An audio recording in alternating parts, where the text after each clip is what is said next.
Do you want to see a world beyond all this state of confusion?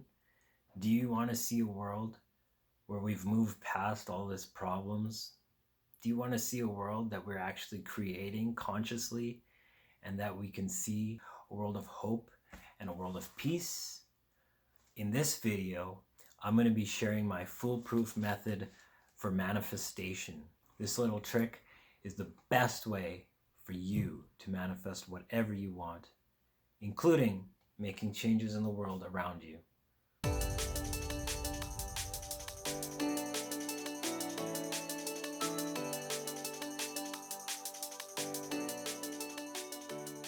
Hotep brothers and sisters, Joel here with another message of divine light just for you. Today, I'm talking about manifestation, and I'm sharing my best method for manifesting whatever you want. Sounds crazy? This method has shown me tremendous results. I literally have changed situations I couldn't even dream of changing. And I know that even the state of the world right now is a direct result of the intentions which I have put that are moving towards a much greater end. We mustn't be discouraged by what we see, but we do have to hold the vision in the meantime. Because if we start falling back and sowing seeds of fear and falling back into worry and doubt and panic, we will start to manifest from those states. And we're just going to be mixing up our manifestations and throwing dirt in our ways, basically, to put it lightly. So if you want to manifest something unbelievable, join me right now. Get a sheet of paper. Pause this video if you haven't yet. Sheet of paper and a pencil. I'll wait. I urge you to follow along. I urge you to try this for yourself. And I challenge you because you will see results from this method. I guarantee it. So pause this video if you don't have your piece of paper and a pencil. Grab that right now. And we're going to begin. Now what I normally do is I just write a very short scene. The trick to manifesting is to impress the subconscious mind, which in turn is connected to the superconscious quantum field. Big words, I know, but it's very easy once you get into it. I'm going to write a very short scene. It's going to be a dialogue between me and another person. This scene is going to be manifesting a world that has moved past the coronavirus. And therefore, I'm going to be having a discussion about the past on coronavirus. Now, the situation, as most of you know, a lot of people are practicing social distancing, and a lot of businesses are restricted in what they're doing, and a lot of businesses have closed. So I'm going to write a very short dialogue between myself and another coworker of mine, exemplifying that work is back to normal and that the situation in the world has changed. It's very easy if you keep the scene short, somewhere between 2 to 3 sentences, 4 max. You want something short because when you do go into meditation to visualize this, it tends to be very difficult to remember the details as you're going through the scene. So you want the scene to be short and concise.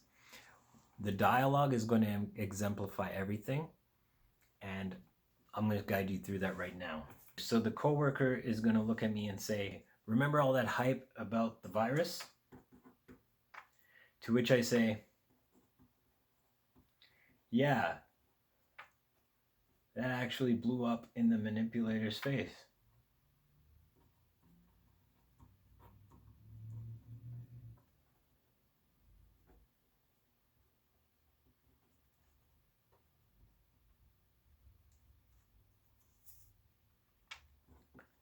And then he's going to say, "It's so ironic how they were all exposed on mainstream media.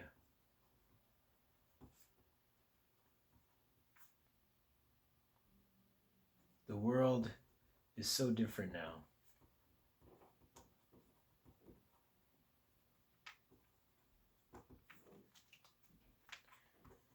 To which I'll reply, tell me about it.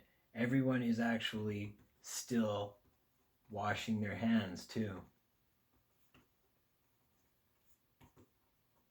Okay, now the point is to write it out, because as you're writing it out, you have the ability to think the dialogue out.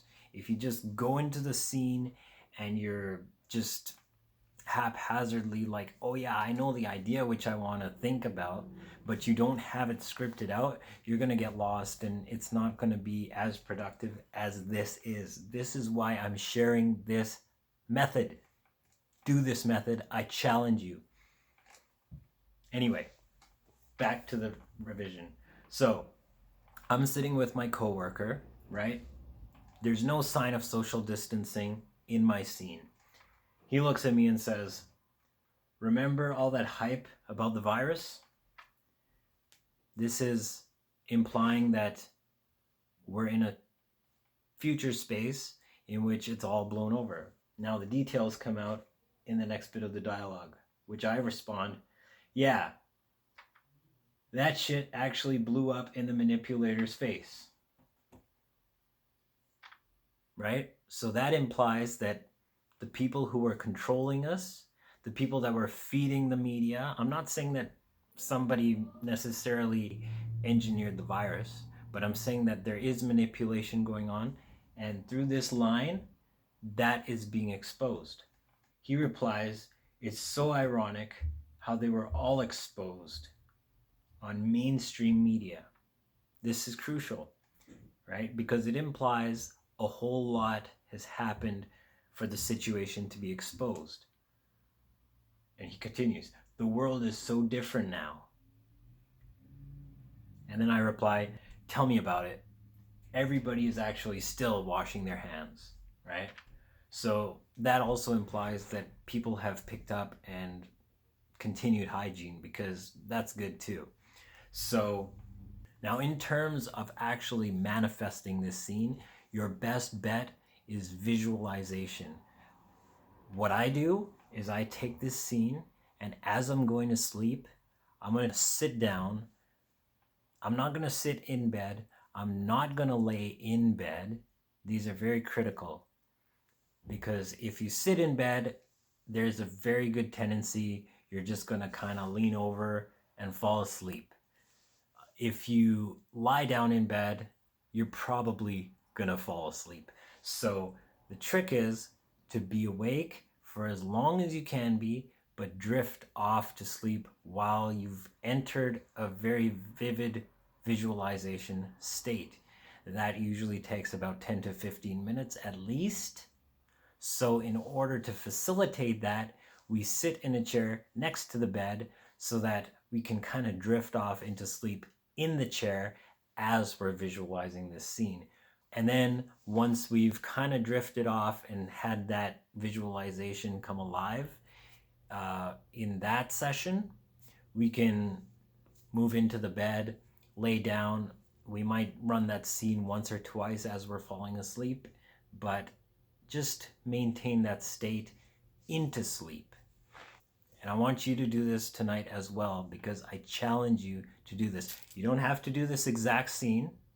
You can write whatever scene you want, but I challenge you to do this, because this is the surefire method on manifesting whatever you want, including changes in the physical reality. I go over the scene over and over and over again as many times as I can, because the more you do it, the more vivid it gets. As you do it, you'll start to add pieces to the scene. Little bits of the scene will become vivid. Little bits of the scene will become more clear. You'll start to hear maybe a little subtlety. There will be a little subtlety that you will see, and that will be a detail that you'll keep bringing back as you loop the scene. In addition to this, Very critical information here. Visualize it from first person point of view. Take the time when you sit down to just calm the mind. When you sit down in the chair or wherever you're sitting, calm your mind. Take deep breaths in.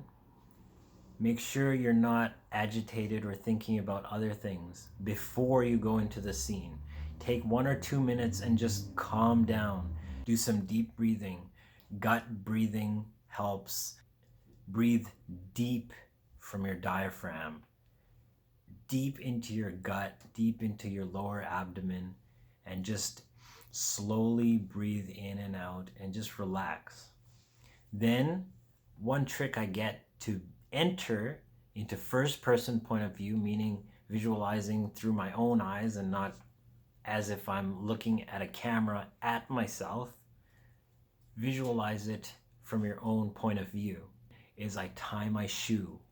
You can tie one shoe, take the time and actually do the details as you would to tie one shoe, and then take the time and do the next shoe, and then you can start the scene.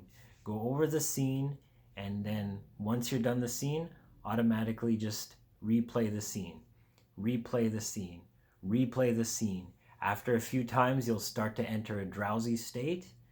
The scene will start to become more vivid the more you do it. You can add little bits of visualization as the scene progresses. You don't have to get it perfect the first time. A lot of people aren't that good at visualizing.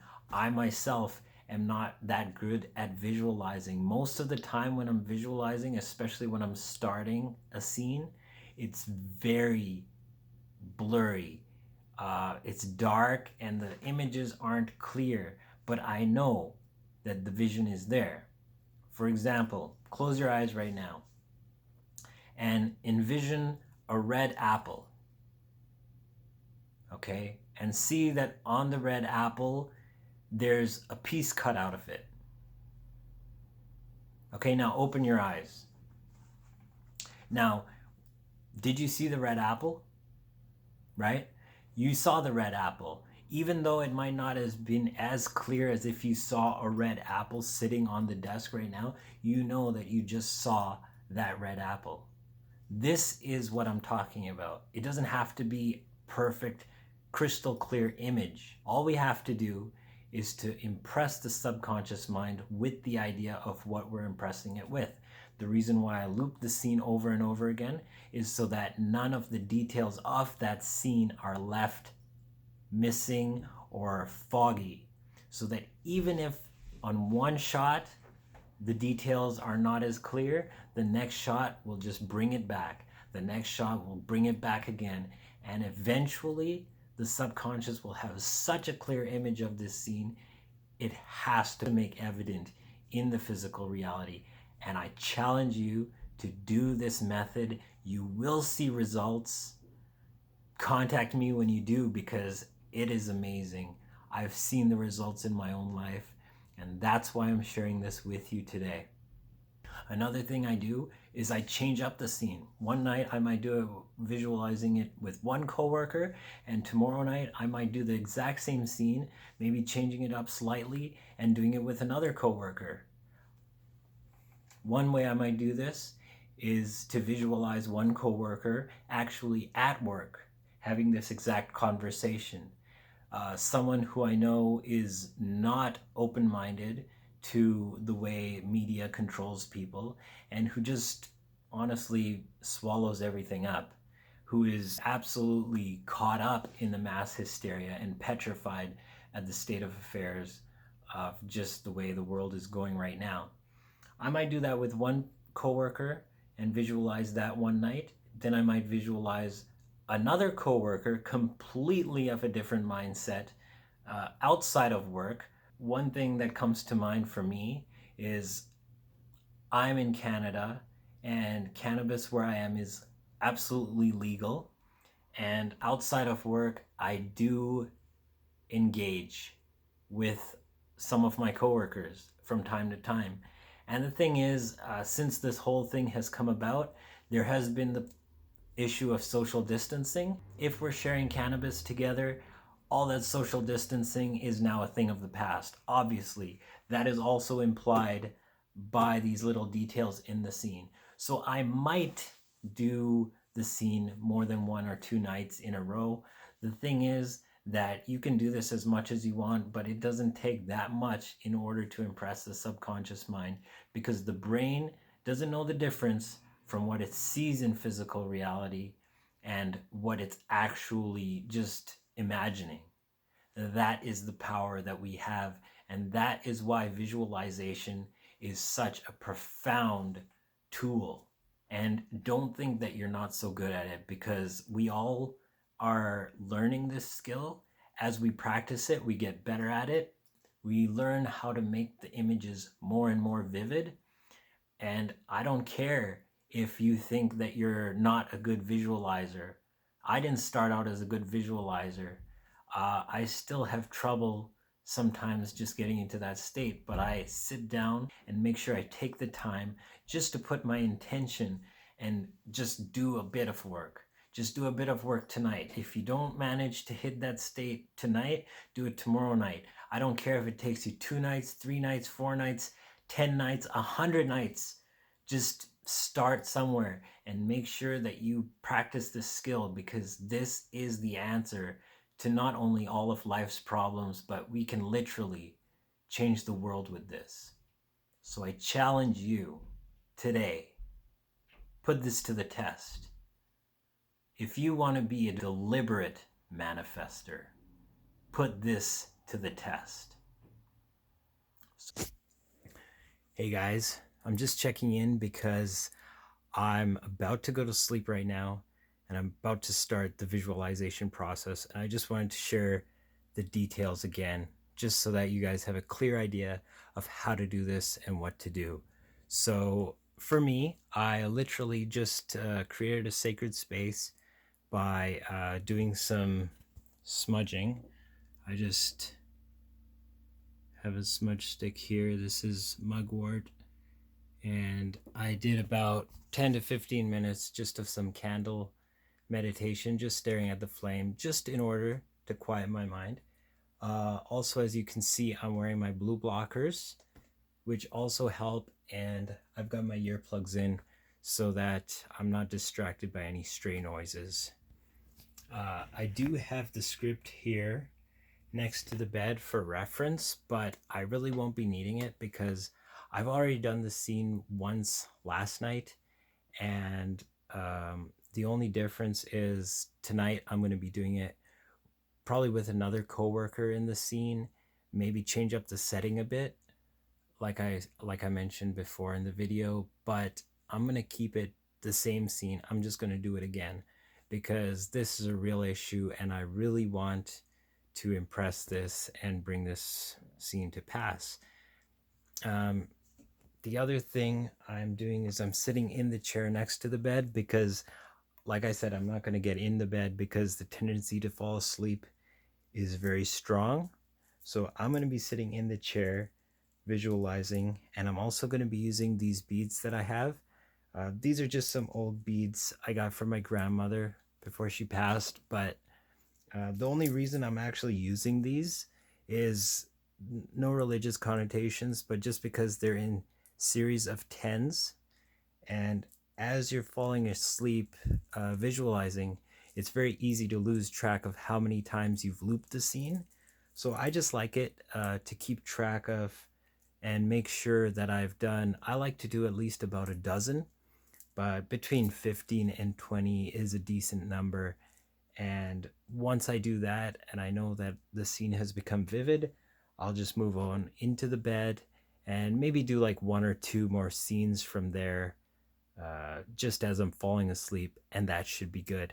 But the trick is to make it real. At least for the moment that you're visualizing, make the scene as real as you can and live from it as if it's happening now. Don't project it into the future. Just be there now. Be there. And again, first person point of view, very critical. It should be so real in your visualizations that when you open your eyes, it almost feels like a shock to come back to this reality. So that's what we're aiming for. Uh, and if you do it right, the vividness of that scene is enough to draw on in case you're facing contrast in the physical world or just conflicting circumstances that kind of sound like, hey, this is not ever going to happen. You do have that thing to draw on and keep you grounded instead of just reverting back and being tossed about by the waves, basically, because we're always sowing these seeds to some extent. So if we do fall into doubt, we are going to end up sowing seeds that, I don't want to say negate our visualization, but they will make it more difficult to see the end result come quicker. So yeah, make it real and draw from the scene, because just keep going back to that scene, because the middle, the bridge of incidents that's getting you to where you visualize, that's getting to you to where you want to go, it might look worse. It might look completely like nothing's happening. But if you do the work right, you know that you are on your way there. You literally have to cross the water to get from one shore to the other. The water is not like living on land. Let's just put it that way. So draw on that, keep the faith, do the visualizations, really do this work, guys, and write your own scenes. Write your own scenes, long term, short term. You'll see results. You'll see results. Trust me. So I'm going to get right to this. Peace. So I hope this video was of inspiration and of benefit to you. If you found it helpful, give it a thumbs up and subscribe to this channel for more inspirational content like this and tips and tricks on manifesting whatever you want, because you truly can have whatever you want. There are no limits. The only limits are in your mind.